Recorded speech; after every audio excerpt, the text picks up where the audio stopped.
JYP 엔터테인먼트에 대한 분석 영상을 남겨보도록 하겠습니다.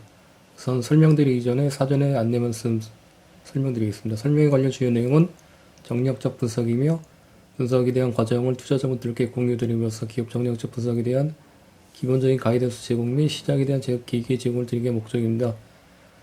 JYP 엔터테인먼트는 현재 저는 보유하고 있지 않으며 해당 기업의 매수매도 추천은 절대 아님 알려드립니다. 그 다음에 설명 내용 중에 일부 오류가 있을 수 있으며 해당 내용에 대한 모든 판단 및 투자 결정에 대한 책임은 해당 설명 및 분석 내용을 듣고 읽으신 투자자에게 있음을 사전에 알려드린 바입니다.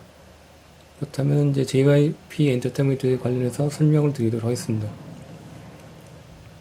JYP 엔터테인먼트의 17년 1분기부터 22년 2분기까지의 손익계산서고요. 파란색 매출액은 22년 1분기 역대분기 최대 매출을 찍었고 22년 2분기에 QOQ로 약간 감소했지만 거의 비슷한 매출액 기록하고 있습니다. 그렇기 때문에 역대분기 최대 매출액이라고 보시면 되시고요.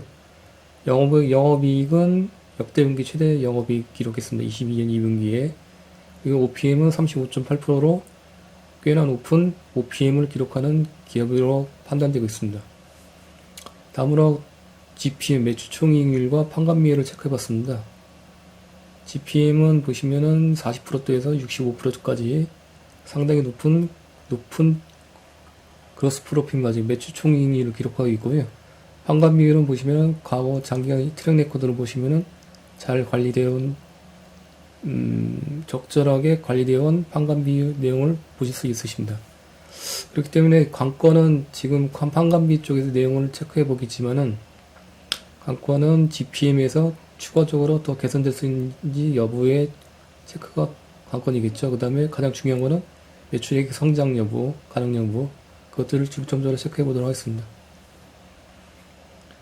다음으로는 JYP 엔터테인먼트의 현금 흐름이고요. 보시면은 파란색이 영업활동 현금 흐름, 회색이 FCF, 프리캐시플로,营业현금 흐름, 장기간 모두 매우 우수한 모습을 보이고 있습니다. 일부 여기 캐펙스가 주황색선인데요.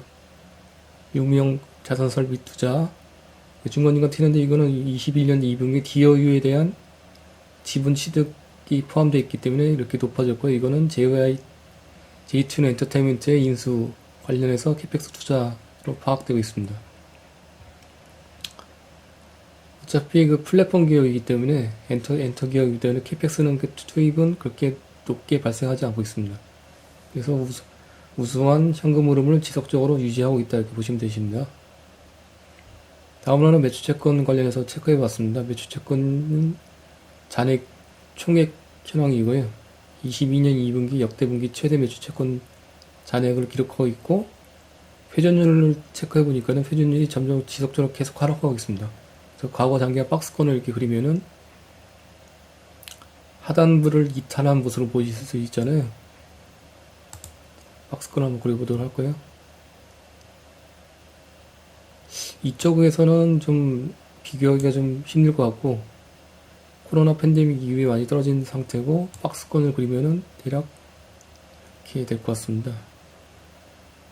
하단부 상단부 이런 박스권을 이탈하게 되는 모습을 보이면은 리스크가 있다고 판단하면 되시겠죠. 근데 지속적으로 22년 1분기하고 22년 2분기에 이렇게 박스권 하단부를 이탈하는 하향 추세를 보임으로써 매출채권 회전율이 떨어진다는 것은 회전 기일이 늘어난다는 거잖아요. 그러면은 현금 회수가 좀 그만큼 늦어지는 거기 때문에 리스크 있게 관점으로 바라봐야 될 것 같습니다. 22년 3분기 실적이 아직 발표 전인데 22년 3분기 실적 발표된 후에 회전율을 다시 한번 체크해 보도록 하겠습니다. 그래서 사유가 뭔가 이렇게 한번 확인해 봤는데요. 약간 좀 특이한 사항이 좀 발견되고 있습니다. 보통 매출채권은 그냥 매출채권으로 일반적으로 포함이 되는데 JYP 엔터테인먼트는 보니까는 계약자산이라고 같이 이렇게 포함이 되어 있습니다. 계약자산인 게 뭐냐면은 매출채권은 연결회사 매출인식 중 고객에게 청구하였으나 대금 회수하지 않은 금액이고요. 계약자산은 고객에게 이전한 제한화 요구에 대해서 그 대가를 받을 권리이나 고객에게는 청구를 하지 않은 자산, 청구가 되지 않은 자산이고 이게 청구가 된 자산입니다. 그러면 이게 진행 중인 뭔가 용역인데 아직까지는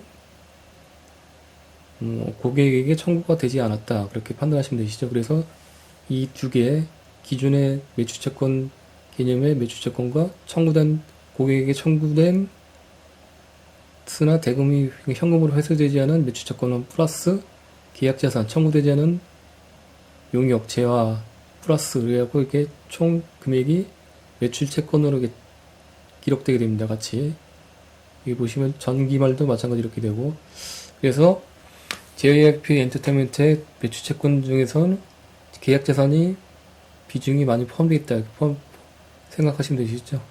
고객에게 아직 청구되지 않은 매출채권이라 보시면 되십니다. 다음으로는 그 매출채권 연령 및 대선 충당금액 관련해서 체크해 보려고 했었는데요. 체크해 보니까는 그 연길재무 대표 주석에서 이게 지금 회수율이 이렇게 떨어진다는 얘기는 연령이 매출채권 중에서 연령 있잖아요. 연령 기타 채권의 연령이니까는 경과별로 해갖고 회수할 수 있는 연령인 표시된 기일이 표시되어야 되는데 그 해당되는 그거를 체크하려고 했었는데 이 매출채권만 관련돼서 이렇게 표기가 되어 있고요. 계약자산 관련해서는 표기가 안 돼 있더라고요. 보니까요. 그게 좀 약간 좀 찜찜한 부분이고, 이거 보시면은 매출채권만 관련해서는 크게 뭐 문제는 없습니다. 연령들이 이렇게 다 짧은 기간 내에 이렇게 회수가 가능하거든요. 그리고 대선 충당금도 보시면은 낮게 설정이 되어 있습니다. 그렇다면은 이 해당 부분에 떨어지는 부분에 대해서는 이건 아마도 추론하기에 계약자산과 관련돼서 연계되어 있지 않을까 생각되고 있습니다. 계약자산 당연히 연령 표시해줘야 되고 대선 충당금도 표기를 해줘야 됩니다. 근데 어디에서도 발견하지 못했습니다. 그래서 이거를 표로 한번 다시 리스트화 시켰고요. 이렇게 계약자산은 19년 4분기부터 이렇게 발생되기 포함되기 시작했습니다. 이전까지는 계약자산 관련해서는 재무제표에 포함이 안 됐었고 매출채권만 포함됐었고요. 그래서 이렇게 보시면 계속 계약자산, 그러니까 청구되지 않은 매출채권의 비중이 높아지고 있습니다. 보시면은 19년 2분기부터 시작돼서 68%까지 갔다가 70%까지 갔다가 지금 조금 떨어지긴 40% 정도. 대략 전체 매출채권 중에서 계약자산의 비중이 50% 정도는 유지하고 있다고 보시면 되시죠.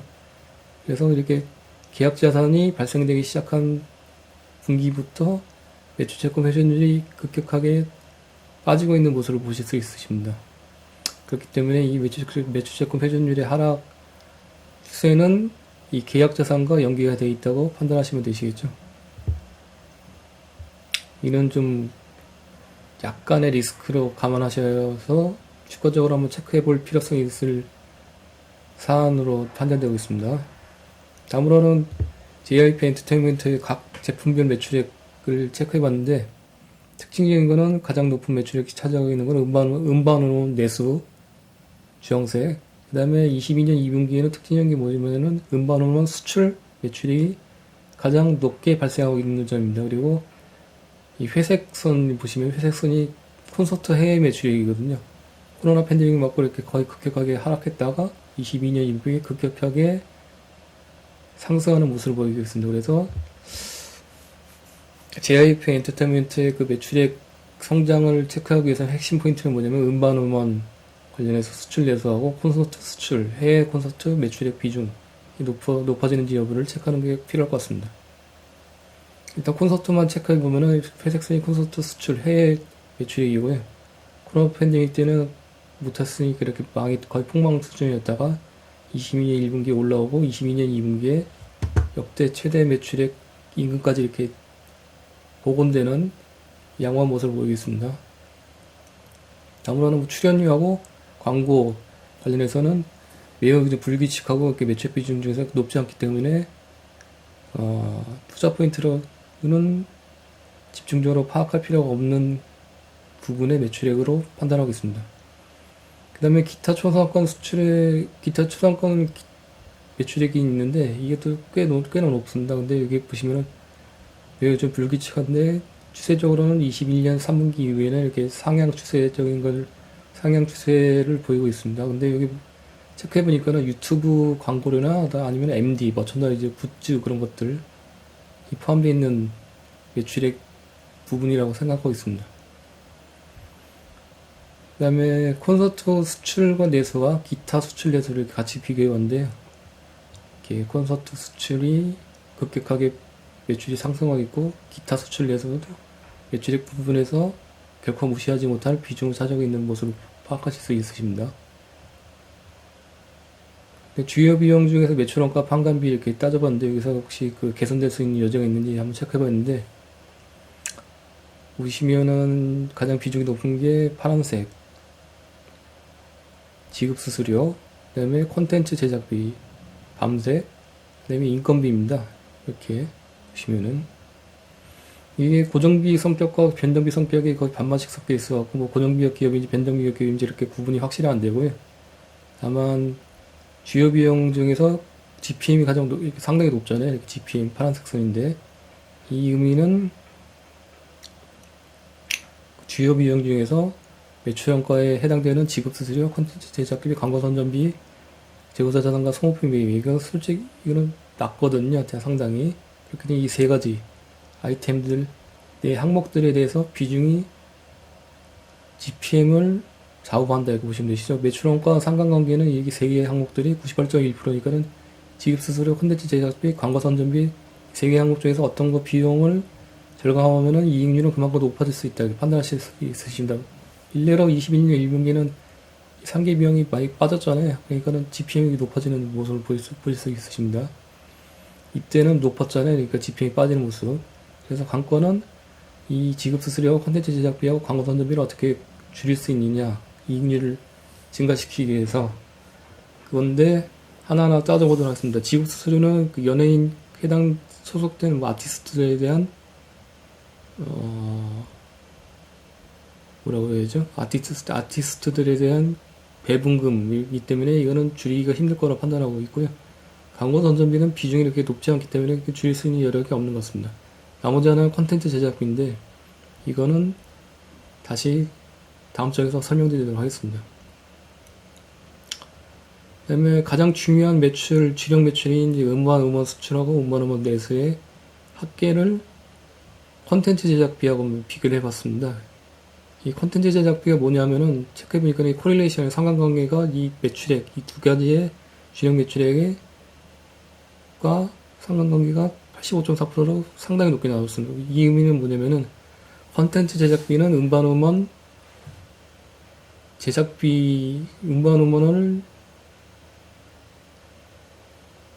매출을 발생시키기 위한 그런 비용입니다. 그렇기 때문에 이 주력 매출액을 꺾이지 않으려면 콘텐츠 제작비를 많이 투입할 수밖에 없는 구조로 판단되고 있습니다. 그렇기 때문에 콘텐츠 제작비 또한 이 세 개 주요 비용 중에 항목 중에서 지급수수료, 콘텐츠 제작비, 광고 선전비 모두 절감할 수 있는, 줄이기가 힘든 사업 구조라는 것을 판단할 수 있습니다. 그렇기 때문에 JYP 엔터테인먼트 같은 경우에는 비용의 판관비나 매출원가나 비용의 최적화가 좀 상당히 잘 되어 있고, 그렇기 때문에 뭐 비용 측면에서 줄일 수 있는 여지가 있는 항목들은 없는 걸로 판단하고 있고, 관건은 어떻게 하면 매출액을 증가시킬 수 있는지 그 포인트로 관점으로 접근하는 게 적정할 것 같습니다. 매출액을 아까 수출하고 내수를 이렇게 나눠봤는데, 수출 비중이 약 55.4%로 수출형 기업이라고 판단할 수 있고요. 한글요. 의외로. 그 다음에 이거는 생략하도록 하겠습니다. 이거는 설명드리기 좀 애매하진 않지만은 설명드리기 좀 복잡하고, 이거는 그냥 참고사항으로 보시도록 하고. 그래서 JYP 엔터테인먼트의 그 이익률 관련해서 어떤 포인트에서 높아지면은 그게 어떤 핵심 포인트냐고 파악하기 위해서 체크해봤는데, 수출 비중이 높다고 말씀드렸죠. 수출 비중이 높아질수록 코릴레이션이 GPM이 높아지는 그런 상관관계를 보일 수 있습니다. 그렇기 때문에 JYP 엔터테인먼트 입장에서는 수출, 앨범 음반의 수출이나 콘서트 해외 개최, 그게 높아질수록 이익률은 높아진다 이렇게 판단하시면 되십니다.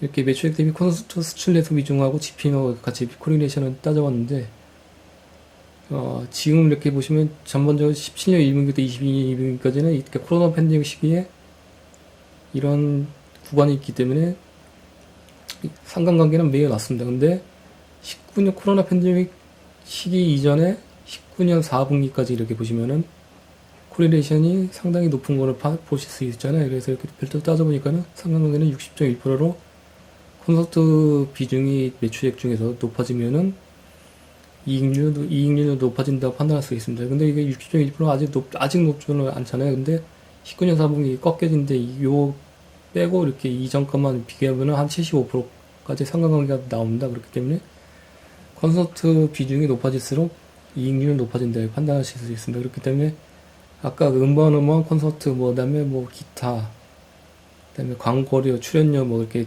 매출 부분이 나눠져 있는데 그 중에서 콘서트가 일단은 첫 번째로 핵심 사업 부분이다 이렇게 보시면 되십니다. 두 번째로 매출액 대비 음반 내수 매출액 비중과 매출액 중에서 GPM을 따져봤는데 역성관계입니다. 그렇기 때문에 그 음반 내수 쪽에 이제 매출액이 높아질수록 이익률은 침해되고 낮아질수록 이익률은 높아지는 그런 모습을 보일 수 있잖아요. 의미는 국내 쪽의 음반 관련해서는 ASP는 이익률은 낮다 이렇게 보시면 되십니다.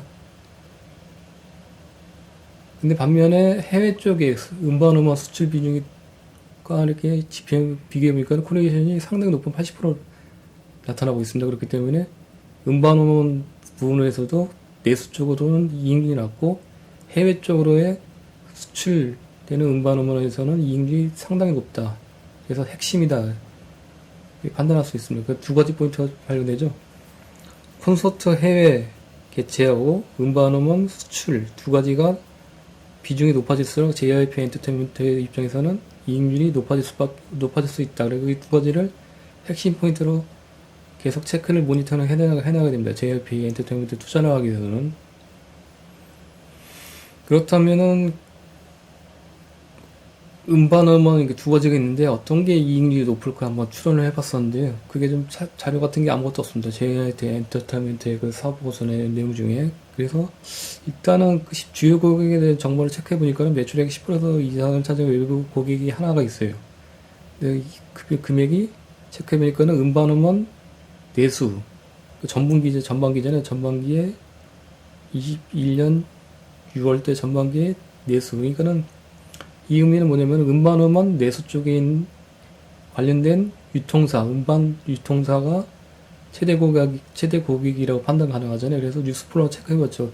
JYP 엔터테인먼트의 국내 음반 유통사는 어디일까요? 찾아보니까 체크해보니까 뉴스플로어에 드리머스 컴퍼니라고 나옵니다. 그래서 드리머스 컴퍼니도 마찬가지로 상장사고 보시면은 22년 3만기 음반 사업에서 점유율 1위를 기록하고 있으며 드리머스 컴퍼니는 SN과 JYP의 음반 유통사입니다. 그리고 카카오 엔터테인먼트도 있고 YG 플러스도 있고 YG 플러스 체크해보니까는 YG 엔터테인먼트하고 하이브의 음반 유통사더라고요. 보니까요. 이렇게 판단될 수 있고 그래서 드리머스 컴퍼니의 사업 연계재무제표 주석을 체크해보니까는 음반하고 음원에 관련된 그 매출원가, 매출 총익률 관련해서 힌트가 발생되고 있더라고요. 콘텐츠 서비스는 음원이거든요. 그 제품은 음반이고 매출액하고 이렇게 매출원가가 표기가 되어 있더라고요. 그래서 이 금액들을 따다가 20년, 21년 이렇게 21년 따다가 GPM을 계산해봤어요. 음원, 콘텐츠 서비스, 음원 계략적으로 22%에서 18% GPM 매출 총익률을 기록하고 있고 음반은 그 계략적인 두 배인 40%에서 34%. 이 의미는 뭐냐면은 음원 중에서 음원이 아니라 음반 쪽의 수출이 높아지면은 그만큼 고이익률이 발생된다. 그렇게 판단하시면 되시죠. 최근에 어디 그 자료를 보니까는 이베스트 투자증권의 안진아 연구위원회 그 자료를 보니까요. 음반 같은 경우에 관세청에서 수출 관련해서 트랙 레코드를 파악할 수 있다고 하더라고요. 그래서 최근에 22년 하반기 쪽에 역대 최대 음반 수출액을 기록했다는 그 자료를 본 적이 있습니다. 그렇기 때문에 음반 쪽으로 집중해서 수출이 많이 되고 있는지 모니터링 하면은 JYP 엔터테인먼트의 차기 포고도 실적을 출원하는데 도움이 많이 될 것 같습니다. 그래서 일단은 핵심 포인트는 해외 쪽으로의 음반 수출 양, 그 다음에 해외 쪽에서 발생되는 콘서트 횟수, 그 다음에 관객 모객 수, 모객 역, 그 두 가지가 핵심 포인트라고 판단하겠습니다. 다음으로는 재고자산 관련된 현황에서 이렇게 체크해보면 재고자산은 원래 상당히 낮기 때문에 크게 뭐 특이사항이 없었는데, 근데 22년 2분기에 이렇게 보시면 제공품이 상당히 많이 이게 증가된 이력을 볼 수 있습니다. 여기 보시면 40억, 결국 낮지 않은 제공품의 모습이죠. 그래서 이게 왜 이렇게 높아졌나 이게 판단을 체크해 보니까는 주요 종속도 기업들 매출의 현황을 체크해 보니까는 당연히 일본 쪽에 주력을 하고 있었고 콘서트 매출액이 많이 높아지고 있잖아요. 그래서 JYP 엔터테인먼트 재팬 쪽에 이제 많이 주력이고, 근데 보시면 특징적인 게 보시면은 회색선 JYP 360, 그러니까 MD 제조미 유통 판매업이라고 명기되어 있고 21년 3분기에 설립돼서 이게 실제 이제 매출액이 발생되고 있어요. 그래서 JYP 360를 체크해 보니까는 이게 제공품이 연계되고 있더라고요. 보니까 제공품이 노란색 선이거든요. 요게 파란색이 자산총계 70억까지 올라가고, 자산총계가 매출액이 21년 4분기부터 발생되기 시작해서 22년 2분기에 거의 한 50억 원대까지 매출액이 올라왔습니다. 그래서 전체 JYP 엔터테인먼트 총 매출액의 약 8% 정도 비중까지 올라가고, 결코 무시할 수가 없는 수준이죠. 그 다음에 이익률은, 순이익률은 10%까지 올라왔어요. 그래서 이게 지금 상당히 좀 관심을 갖고 체크해볼 자회사다 이렇게 판단하고 있습니다. 그리고 JYP 360가 뭔가 한번 체크를 계속 해봤거든요. 유의미하게.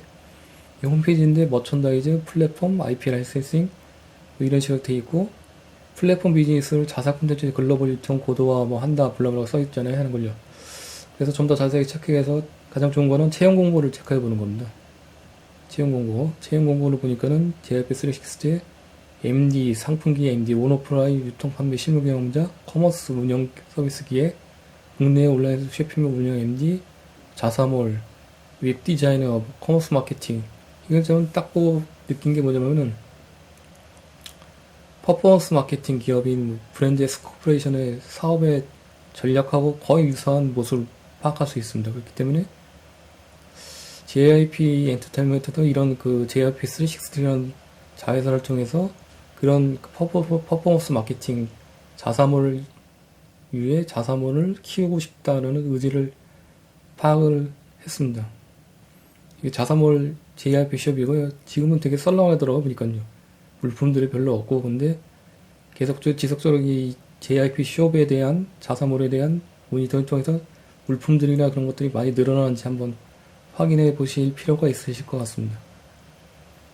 결론을 내보겠습니다. JYP의 이익률 개선 여부의 관건은 일단 해외 음반 매출액 상승, 특히 해외 음반 관세청 통해 갖고 체크할 수 있으니까 체크해 보시기 바랍니다. 그 다음에 콘서트의 시행 횟수 증가, 특히 해외. 그러면은 해외 음반 매출액과 MD 매출액 상승과의 순환 효과가 나올 거 아니에요. 이 두 가지가 핵심 관건이고, 숨겨진 히든 스토리는 신규 종속회사 JYP 360의 MD 제조 유통 판매업인데 제조는 아마 안 하는 것 같고요. 기획하고 개발해서 그걸 외주사한테 의뢰해서 브랜드화 시켜갖고 그걸 유통 판매업까지 하는 그런 구조의 자회사로 판단되고 있습니다. 그래서 매출 비중이 8.6%까지 상승했고 22년 2분기에 순이익률은 10.4%. 그래서 개인적으로 브랜드 S 코퍼레이션 같은 미디어 커머스 비행기업 퍼포먼스 마케팅으로의 성장성이 가능하지 않을까. 그래서 모니터링이 필요한 중요한 자회사다 판단하겠습니다. 이상으로 JYP 엔터테인먼트의 분석 영상을 마치도록 하겠습니다. 감사합니다.